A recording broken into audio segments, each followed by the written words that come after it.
नमस्कार ओडिया बहु किचन रे आउ गोटे नुआ वीडियो को आपन को स्वागत करछि। चलंतु बनेबा बिना प्याज रसुन रे कार्तिक मास स्पेशल घांट तरकारी। एमिति थरे बनाई देखंतु मंदिर घांट परी लागिवो।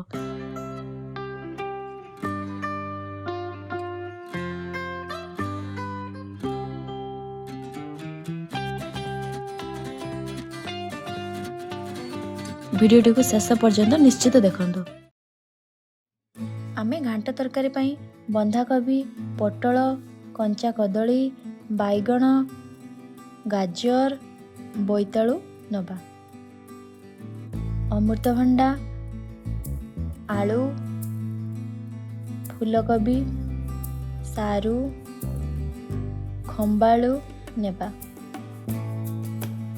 अल्प खसला शाग नेबा। अदा जीरा बटा नबा। 2टी टमाटर प्यूरी नबा। प्रथमे रिफाइन तेल दबा।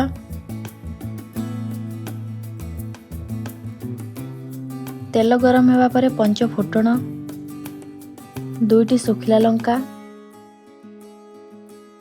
2टी तेजपत्र, एहा परे अदा जीरा बटा को देबा।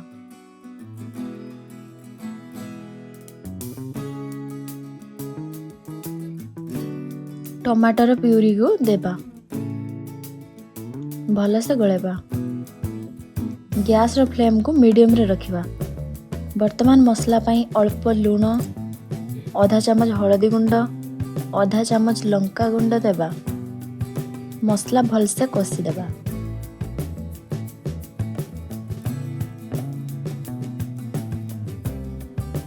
वर्तमान कटा हाइतिबा परिवा सब को पकेबा।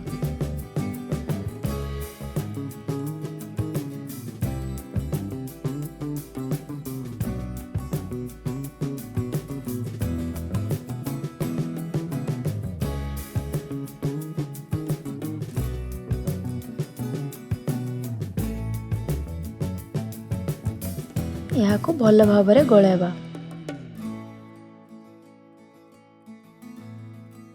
एथिरे गोटे बड़ चम्मच लूण,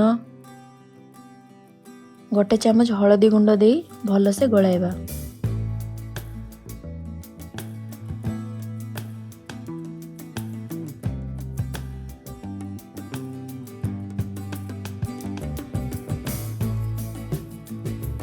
वर्तमान सिझा होइतिबा चना मटर को दबा। भिजा होइतिबा बुट मुग को देबा।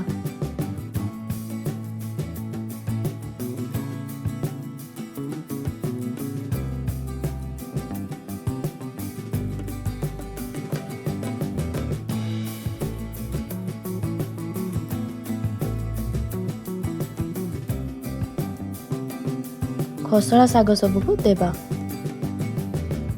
भल से तळ ऊपर करी गलाइबा।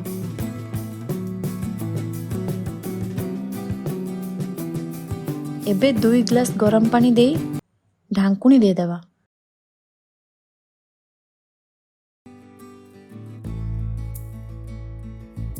दस मिनिट पई छाड़ी देबा।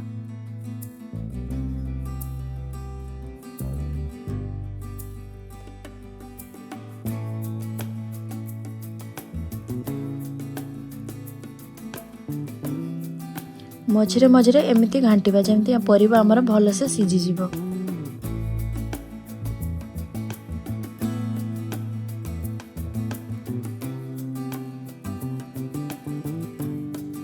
एबे गोटे बड़ चम्मच जीरा गुंड, गोटे चम्मच धनिया गुंड,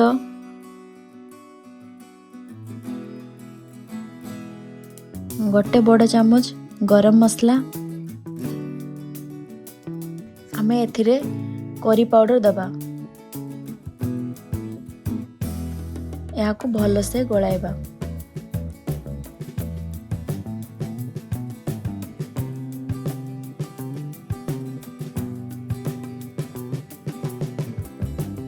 दस रु 15 मिनिट पई ढांकुणी दे देबा।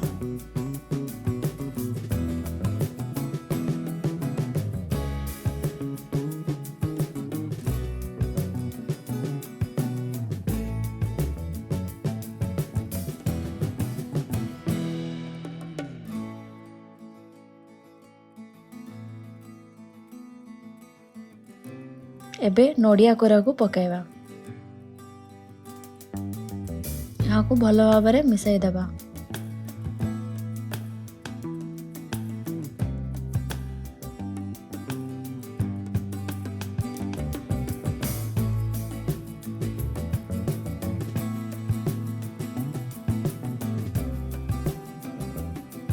ଆମର ଘାଣ୍ଟ ଏବେ ପ୍ରସ୍ତୁତ ହୋଇଗଲାଣି। ଶେଷରେ ଧନିଆ ପତ୍ର ପକାଇବା। ଦେଖନ୍ତୁ ଏବେ ପ୍ରସ୍ତୁତ ହୋଇଗଲା ଆମର କାର୍ତ୍ତିକ ମାସ ସ୍ପେଶାଲ ଘାଣ୍ଟ। ଏହାକୁ ଅରୁଆ ଭାତ ସହିତ ଖାଇଲେ ଭଲ ଲାଗିବ।